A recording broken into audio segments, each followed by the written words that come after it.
విషయాలను చర్చించే ముందు మీకు విక్టర్ ఫ్రాంకెల్ అనుభవం గురించి చెబుతాను.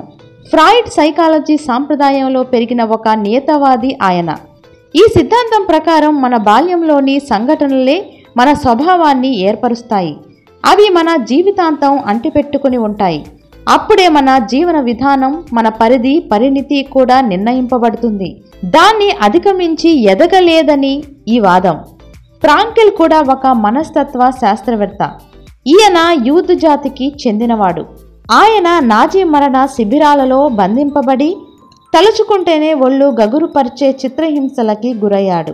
ఆ శిబిరంలో అతని తల్లిదండ్రులు, సోదరులు, అతని భార్య మరణించారు. ఒక చెల్లి మాత్రం బ్రతికింది. ఫ్రాంకెల్ ఎన్నో అవమానాలు, చిత్రహింసలను అనుభవించాడు. ఎప్పుడు గ్యాస్ ఛాంబర్స్కు పంపి చంపేస్తారో లేదా బతికి బట్ట కడతాడో తెలియని పరిస్థితి. మృత్యువు క్షణం క్షణం వెన్నాడిన స్థితి. ఒకరోజు ఒంటరిగా నగ్నంగా ఒక చిన్న గదిలో కూర్చుని ఉండగా చిట్ట చివరి మానవ స్వేచ్ఛ అనే విషయంపై అతనికి స్ఫురణ కలిగింది. తన నుంచి నాజీ నియంత సంగ్రహించుకుపోలేని స్వేచ్ఛ అది. వాళ్ళు అతని పరిసరాలన్నింటినీ అదుపు చేయగలరు, అతని శరీరాన్ని శిక్షించగలరు, కానీ ఆయన స్వీయ స్పృహని ఎత్తుకుపోలేరు. ఆయన మూల అస్తిత్వం అట్లాగే ఉంటుంది. ఇదంతా అతనిని ఏమీ ప్రభావితం చేయదు అని తనలో తానే నిర్ణయించుకున్నాడు. అతనికి కలిగిన ఈ ప్రేరణకు, దానికి ఆయన స్పందించిన విధానానికి మధ్య ఎంపిక స్వేచ్ఛ ఉంది. అంటే ఎటువంటి ప్రేరణకి ఎట్లా స్పందించాలో ఎంచుకునే స్వేచ్ఛ అన్నమాట. ఈ స్వేచ్ఛ మానవుల వివేకానికి సంకేతం అవుతుంది. తన ఈ దుర్భర పరిస్థితుల మధ్య ఆయన తనను వేరువేరు పరిస్థితిలో ఊహించుకునేవాడు. ఈ మృత్యు మందిరాల నుంచి రక్షింపబడ్డ తర్వాత తను మళ్ళీ తన విద్యార్థులకి పాఠాలు చెబుతున్నట్లు ఊహించుకునేవాడు. తన మనోనేత్రం ముందు తన క్లాస్ రూమ్లో పాఠాలు చెప్పే దృశ్యాన్ని నిలుపుకునేవాడు. ఈ చిత్రహింసల పర్వంలో తను నేర్చుకున్న జీవిత సత్యాలను వారికి తెలియచెప్పడాన్ని ఊహించుకునేవాడు. ఇటువంటి మేధాపరమైన, మానసికపరమైన, నైతికమైన క్రమశిక్షణల ద్వారా, ఊహల ద్వారా తనలో మొలకెత్తిన అంకురప్రాయమైన స్వేచ్ఛని తన నాజీ నియంతకు కూడా లేనంత స్వేచ్ఛగా ఎదగనిచ్చాడు. వారికి తమ పరిసరాలను మార్చే స్వతంత్రత ఉంది, కానీ ఈయనకు వారికన్నా ఎక్కువ ఆత్మబలం ఉంది. అట్లా ఆయన తన చుట్టూ ఉన్న మిగతా వారికి ఒక చోదక శక్తి అయినాడు. కొంతమంది కాపలాదారునికి కూడా ఆదర్శనీయుడు అయినాడు. ఆ జైలు బ్రతుకులోనే తమ ఉనికికి ఒక స్థానికతని వెతుక్కోమని తోటివారికి అర్థం చేయించాడు. అటువంటి దుర్భర, అమానవీయ పరిస్థితుల్లోనే ఫ్రాంకెల్ తనకున్న స్వీయ స్పృహతో, మానవ స్వభావంతో ఒక ముఖ్యమైన లక్షణాన్ని గుర్తించిన మూల సూత్రాన్ని కనుగొన్నాడు.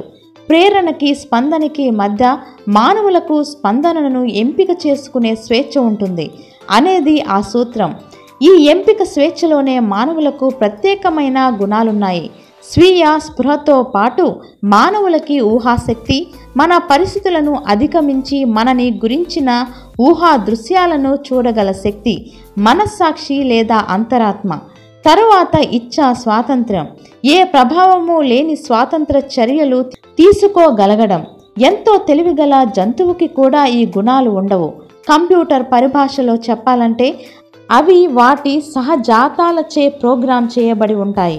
వాటిని బాధ్యతాయుతమైన జంతువులుగా మనం శిక్షణ ఇచ్చి తయారు చేయవచ్చు, కానీ అవి బాధ్యతను స్వయంగా స్వీకరించలేవు. ఆ శిక్షణ తీసుకునే బాధ్యతను కూడా స్వీకరించలేవు. ఆ ప్రోగ్రామ్ని అవి మార్చలేవు. అసలు ఆ ప్రోగ్రామ్ని మార్చాలని కూడా వాటికి తెలీదు. అయితే మనకున్న ప్రత్యేక లక్షణాల వలన మనం ఆ ప్రోగ్రామ్ను మార్చగలం, కొత్తవి వ్రాసుకోగలం. మన సహజ జాతాలను, శిక్షణను బట్టి ఏర్పడిన ప్రోగ్రాంలకి మనం కట్టుబడి ఉండనక్కర్లేదు. జంతువుల సామర్థ్యం పరిమితమైనది, మానవుల సామర్థ్యం అపరిమితమైనది.